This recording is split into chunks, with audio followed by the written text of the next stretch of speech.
Welcome to ENT channel. मेरे बहुत सारे व्यूअर्स ने प्रश्न किया है कि उनके कान के पर्दे के पीछे जुकाम का पानी भर गया है। वो बहुत समय से ईएनटी डॉक्टर से ट्रीटमेंट भी ले रहे हैं।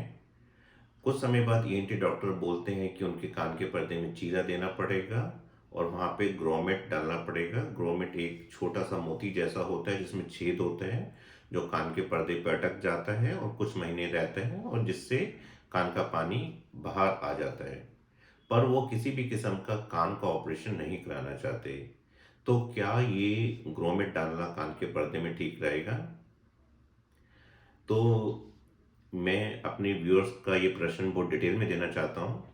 पहले तो उनको ये समझिए कि जैसे समझिए कि ये कमरा है और अगर इसमें पानी भर गया है और इसका एक रास्ता है, पर वो रास्ता इतना खराब हो गया है कि पानी की निकासी नहीं हो पा रही है।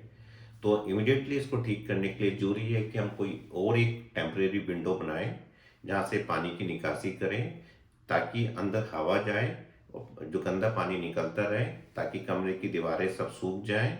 और वो सूखने से जो उसकी ओरिजिनल नाली है उसमें भी सोडिश कम होगी और शायद हो सकता है शायद वो भी खुल जाए।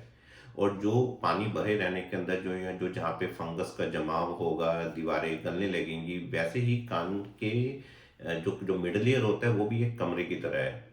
जो जो मध्यम कान है, मिडल ईयर है, वो एक छोटी सी नाली से नाक के पीछे खुलता है जिसे हम स्टिशन ट्यूब बोलते हैं। जब स्टिशन ट्यूब ब्लॉक हो जाती है जुकाम के कारण, या उसके निकासी पे कई बार कुछ टॉन्सिल जैसे टिश्यूज जिन्हें हम एडेनॉइड बोलते हैं बढ़ जाते हैं, या एलर्जी के कारण ब्लॉक हो जाती है, तो मिडल ईयर में पानी बढ़ने लगता है।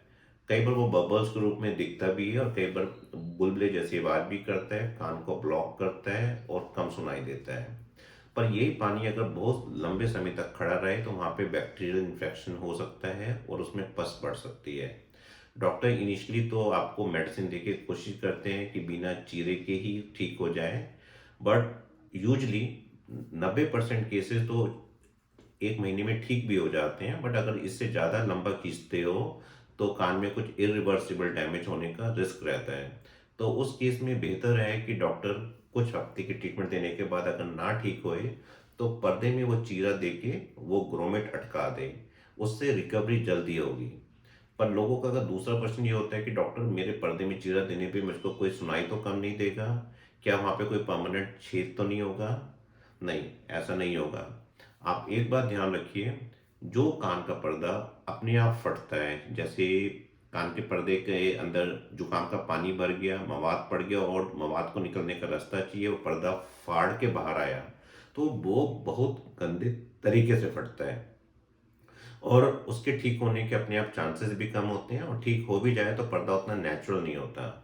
पर हम जब एक इंसिजन देते हैं नीट एंड क्लीन, वो हम एक लेयर्स को ध्यान में रखते हुए देते हैं, और जब वो भरता है तो बहुत नेचुरल तरीके से भरता है।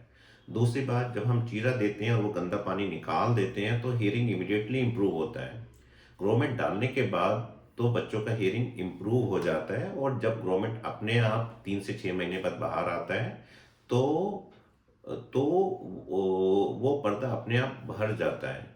तो ऐसा बहुत ही कम होता है कि वो वहाँ पे एक छोटा सा परमानेंट से छेद रह गया हो, मैंने बहुत ही कम देखा है।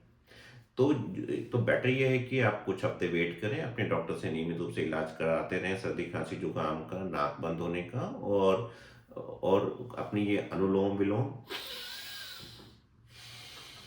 और वैल्सल्वा, नाक बंद करके मुंह फुलाने वाली एक्सरसाइज पर जेंटली करते रहें, जिससे हवा, नाक से हवा कान में जाती रहे और वो नाक और कान वाली स्टिशन ट्यूब खुली रहे।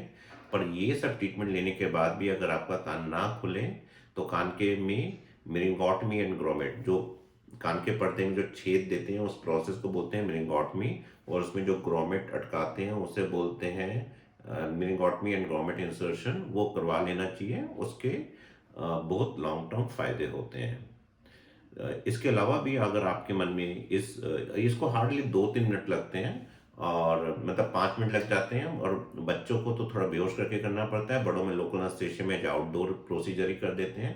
फिर भी अगर आपके मन में इस प्रश्न को लेके, मतलब इस टॉपिक को लेके कोई दुविधा है या कोई भी सवाल है, तो प्लीज़ आप इस वीडियो के नीचे ही कमेंट करिए। मैं अगले वीडियो में कोशिश करूंगा कि आपको अच्छे से और समझा सकूं और लाइव केसेस दिखा सकूं। Thank you for watching ENT channel.